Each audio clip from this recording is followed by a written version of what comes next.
चांगलं आहे ना. आपण जी कामं जी करतोय आपण कामं ती जनतेपर्यंत पोचली पाहिजेत, लोकांपर्यंत कामं पोचली पाहिजेत आणि शासन लोकांपर्यंत गेलं पाहिजे. शिवसेना प्रमुख मान्य बाळासाहेब ठाकरे यांनी आम्हा मंत्र्याला सांगितलं होतं, एखादा मोर्चा आला हां तर तो मंत्रालयामध्ये शिष्टमंडळ येता मंत्र्यांनी उठून तिथं गेलं पाहिजे. हां बरोबर. ही शिवसेना प्रमुखांची भूमिका होती आणि तीच भूमिका आज घेऊन चालले. चांगलं आहे. उलट लोकाभिमुख शासन आहे असेल आणि आहे हे दाखवत असेल तर लोकांपर्यंत तुम्ही जा ना, काय अडचण नाही त्याला. पण कुठेतरी ऍक्शनला रिॲक्शन झाल्याचं म्हणतायत. काही दिवसांपूर्वीच गणेश नाईक यांनी ठाण्यात येऊन म्हणजे मुख्यमंत्र्यांच्या आता- ठाण्यात येऊन जनता दरबारची घोषणा केली होती. हे बघा. त्यानंतर आता शिवसेनेच्या स्टाईलमध्ये त्यांच्या मुख्यमंत्री म्हणजे त्यांच्या मंत्र्यांना जनता दरबार घ्यायला दिलेला आहे. बघा, नाईक साहेब माझे मित्र आहेत जवळचे आणि आता मधल्या काळामध्ये ते बिचारे घरी बसले होते, त्यांना कुठलं विशेष काम कुठलं नव्हतं. आता ते मंत्री झालेत, त्यांना असं वाटतं की महाराष्ट्रात सगळ्या ठिकाणी जाऊन काम आपण पाहावं. चांगलं आहे. उलट वाईट काय, गेलं पाहिजे. नुसतं ठाणं नको. त्यांनी देवेंद्र फडणवीस साहेबांच्या पण मतदारसंघात गेलं पाहिजे असं मला वाटतं. म्हणजे किती काम चांगलं करतात त्याचा एक आदर्श सगळ्या मंत्र्यांचा एक होईल, नाही का. पण कुठेतरी फक्त एकनाथ शिंदेच्या मतदारसंघात न घेता देवेंद्र फडणवीस साहेबांच्या मतदारसंघात देखील जाऊन त्यांनी घेतलं पाहिजे असं माझं प्रामाणिक मत आहे. का ते डॅशिंग आहेत. एका वेळेला मुख्यमंत्रीच्या स्पर्धेत ते होते हां आणि एक लढाऊ आहे नेता तो हां गणेश नाईक. सगळ्या ठिकाणी गेलं पाहिजे. कुठेतरी ऍक्शनला रिएक्शन किंवा कुठेतरी विनाकारण महायुतीत अशाने कुरबुडी होते असं पाहायला दिसत नाही. काही नाही. आता नव्याचे 9 दिवस असतात. हो, हां आता नवीन मंत्री झाल्यानंतर लोकांना काम दाखवलं पाहिजे. त्यामध्ये काय विशेष आहे. काय ॲक्शन होत नाही. त्यामुळं तर काय गडबड होत नाही. दुसरा विषय रायगडचा आहे, नाशिकचा आहे, ज्या ठिकाणी शिवसेनेचे अनेक मातब्बर नेते आहेत, म्हणजे भरत गोगावले असतील, दादा भुसे असतील, अनेक वर्षांपासून ते शिवसेनेसाठी कार्यरत आहेत आणि अशातच त्यांच्या पालकमंत्री पदाबाबत अजूनही निर्णय होताना पाहायला मिळत नाही. दोन्हीही जिल्ह्यांचे निर्णय झालेले पुन्हा त्यावरती स्थगिती आहे. आणि दोन्ही ठिकाणी शिवसेनेचेच मंत्री आहेत. तुम्हाला मी खरं सांगू का, मला त्याबाबत खंत निश्चितपणे आहे. पण मला विश्वास आहे एकनाथजी शिंदे असतील, देवेंद्र फडणवीस असतील किंवा आमचे अजितदादा असतील, हे सक्षम आहेत. ते निश्चितपणे निर्णय घेतील. तुम्हाला जास्त वेळ वाट पाहायला लागणार नाही. कारण तुम्हाला सगळ्यात जास्त पत्रकारांना घाई असते. ज्याला पालकमंत्री व्हायचं त्याला घाई कमी असते, पण पत्रकारांना घाई जास्त असते. कारण ते लोकांपर्यंत सगळे प्रश्न पोचलं पाहिजे ना. आणि म्हणून तुम्हाला जास्त वेळ वाट पाहायला लागणार नाही.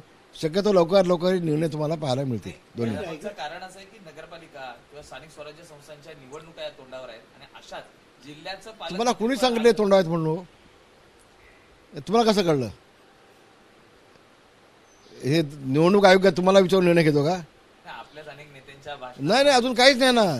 अजून न्यायालयाचा निकाल लागला नाही. ती फेब्रुवारीची 25 तारीख आहे, नाही का. तर अजून तसं काही नाही ना. पण बाई तुम्हाला जास्त घाई आहे असं वाटतं मला. बाई, तुम्ही म्हणालात की नक्की काय म्हणायचं तुम्हाला की योगेश दादांच्या मतदारसंघात तटकरेंनी काम केलं नाही, काय अडचणी होत्या त्यावेळी? नाही, मला त्या बाबतीत आज काय बोलायचं नाही. आता तो विषय संपलेला आहे, त्याच्यावरती पडदा पडलेला आहे. आणि योगेश दादा मोठ्या मताने निवडून आला आहे. 24-25 हजार निवडून आलेला आहे. त्याला मंत्री देखील बनवलेला आहे.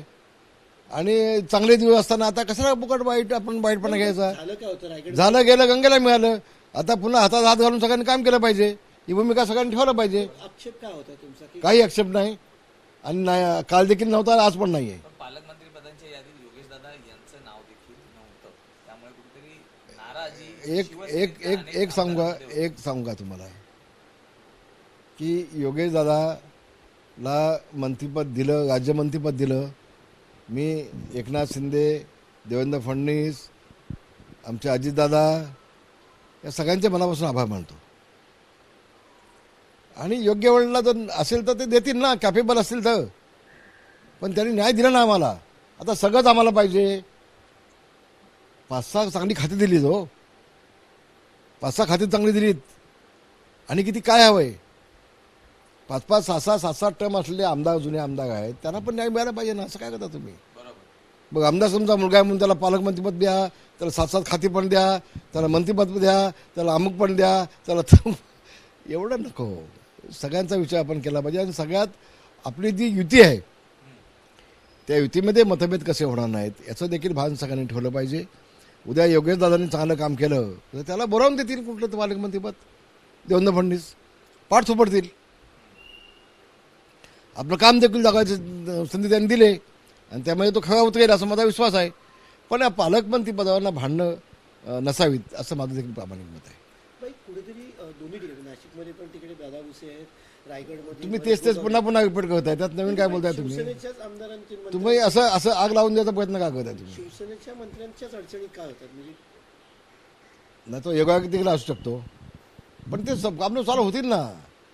शिवसेनेपेक्षा तुम्हाला तुमच्या मनात चिडी असतं काय, पण असं मला खंडित काय कळत नाही काय. तुम्हाला किती चिंता आहे, किती काळजी आहे बघा शिवसेनेची. तेव्हा कुठेही मतभेद राहणार नाही, त्याची दखल आम्ही सगळ्यांनी घ्यायला पाहिजे. शिवसेना भाजप ही युती कालची नाही, आजची नाही आहे, अनेक वर्षापासूनची आहे. ते आम्ही टिकवली पाहिजे. कुठेही आपसामध्ये मतभेद होणार नाहीत याची दक्षता आम्ही सगळ्यांनी घ्यायला पाहिजेत. आणि आपले तिन्ही नेते आमचे सक्षम आहेत, ते बसून निर्णय घेतील ना, मला विश्वास आहे, पूर्ण विश्वास आहे. धन्यवाद. मुंबई महानगरपालिका तोंडावर आहे, नव्याने शिवसेना तुम्हाला पक्ष ताट पुन्हा तुम्हाला प्रश्न विचारतोय, कधी होणार भाई भाई नव्याने नियुक्त्या तुम्हाला पुन्हा प्रश्न विचारतोय, तोंडावर म्हणजे कधी होणार आहे ते तारीख पण सांगून टाका, मग ते मला कळू देत ना. मुंबईमध्ये जे काही नियुक्त्या स्थगित केल्या होत्या, तुम्ही बैठक घेऊन त्या बाबतीतला निर्णय सांगितला होता, त्या नियुक्त्यांची नवी प्रक्रिया नियुक्त्यांची कधी आता पूर्ण- चालू आहे, मुलाखती चालू आहेत आणि शक्यतो 8 दिवसामध्ये सगळा विषय संपून जाईल. नवीन नियुक्त्या होतील, नवीन सगळ्या होतील असं नाही. जे काम करणारे लोक आहेत, ज्यांना पक्ष संघटना माहिती आहे, अनेक वर्षातून ज्यांनी काम केलं आहे, त्यांना ठेवलं जाईल. सगळ्यांना काय काढलं जाणार नाही.